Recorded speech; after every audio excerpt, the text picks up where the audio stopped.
estudiantes del curso de Biología General. Vamos ahora a dedicar este tiempo a visualizar lo que llamamos los orgánulos no membranosos. Empezaremos por el denominado citoesqueleto.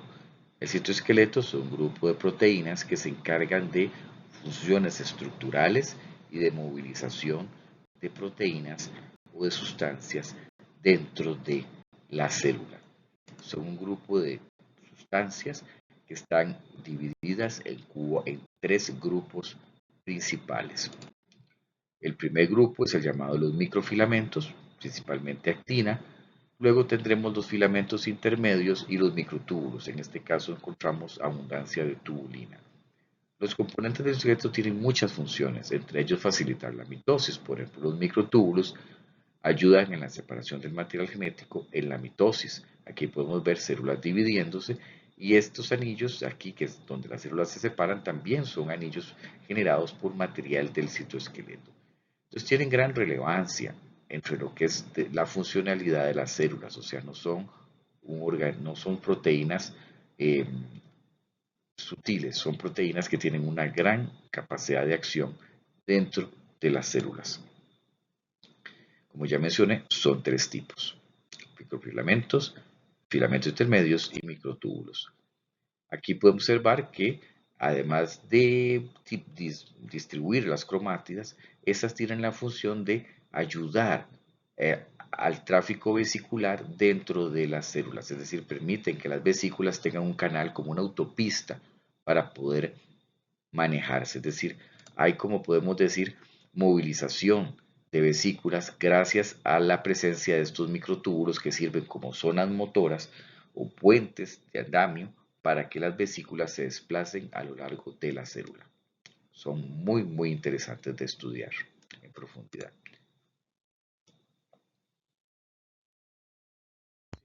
Los microfilamentos son una serie de proteínas que están cerca de la membrana plasmática, hacen contacto directamente con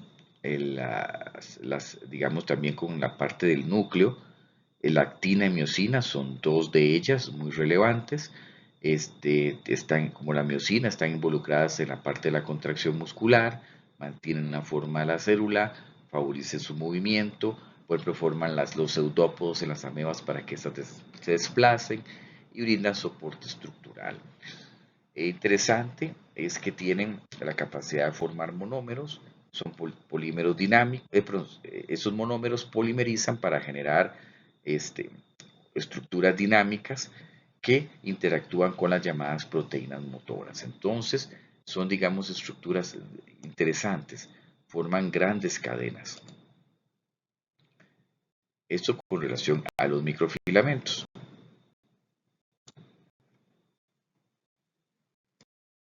Observar cómo los filamentos de actina, que son monómeros, polimerizan para formar una gran cadena, la cual por ende tiene funciones vitales en la parte de la contracción muscular. Entonces aquí vemos los desplazamientos de actina y miosina en lo que es la parte de la contracción muscular. Estos se contraen estas zonas, la veremos posteriormente más adelante en el curso, y entonces están involucrados en esta capacidad de los músculos esqueléticos para poder contraerse y movilizarnos nosotros, es decir, tienen relevancia en toda esta parte de la movilización celular.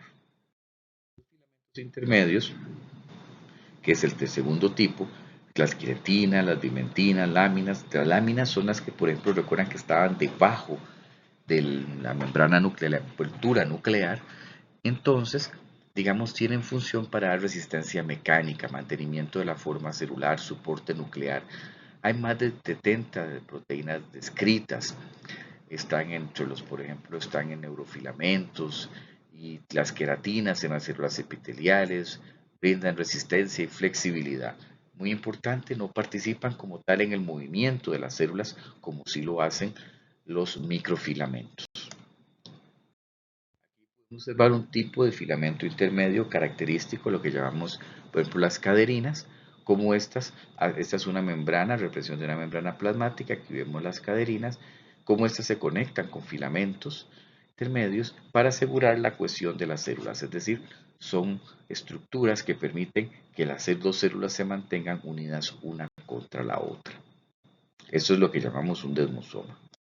Los microtúbulos, por su parte, tienen la función, como ya mencionamos, de dar soporte estructural, organizar el citoesqueleto, movimiento intracelular y movilización de sustancias y transporte de sustancias entre los diferentes orgánulos.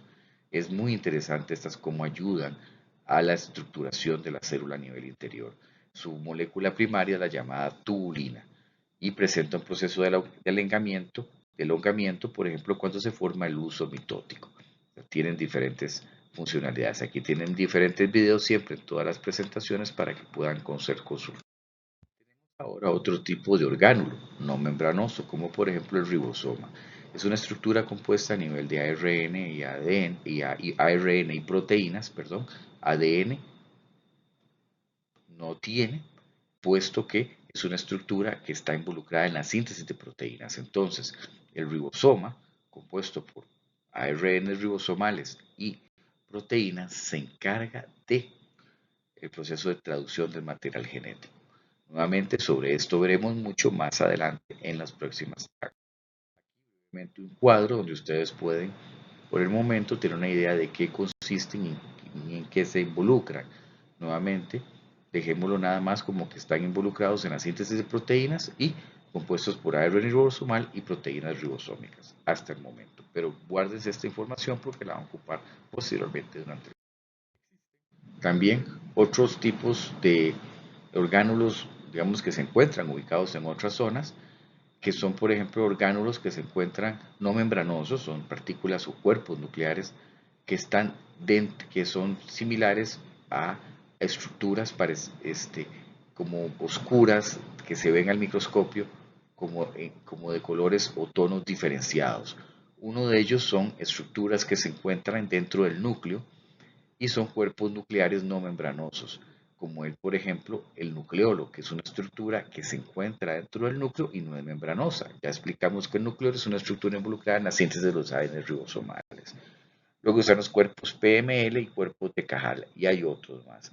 No es de interés del curso profundizar en eso, solamente que existen otros componentes dentro del núcleo que no tienen como tal una membrana que los recubra específicamente.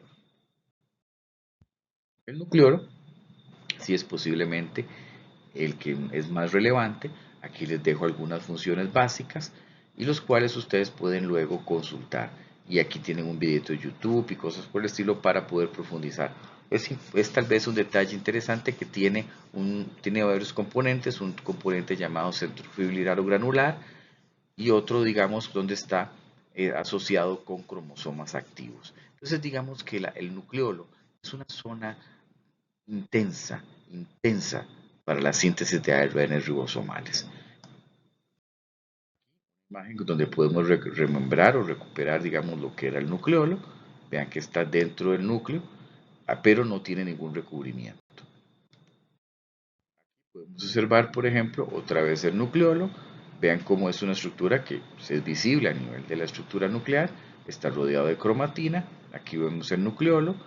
Y cómo sintetiza una serie de ARNs, los cuales luego van a ser traducidos para generar los ribosomas, que son estructuras altamente, digámosle, dinámicas, ¿verdad? Entonces tenemos los ARNs ribosomales y las proteínas, específicamente ribosomales. Luego, ya para concluir, podemos observar, ¿verdad?, que existen otros orgánulos no membranosos, entre ellos las chaperonas y los protozomas, los he mencionado en clase, pero realmente no vamos a entrar en detalle con ellos. Tal vez de mencionar que las chaperonas simplemente se encargan del plegamiento de las proteínas que se dé correctamente en el espacio, y los protozomas que se encargan de descubrir o detectar aquellas proteínas que deben ser destruidas porque están mal plegadas o no son funcionales. Y con esto concluimos el abordaje o resumen de lo que son orgánulos no membranosos.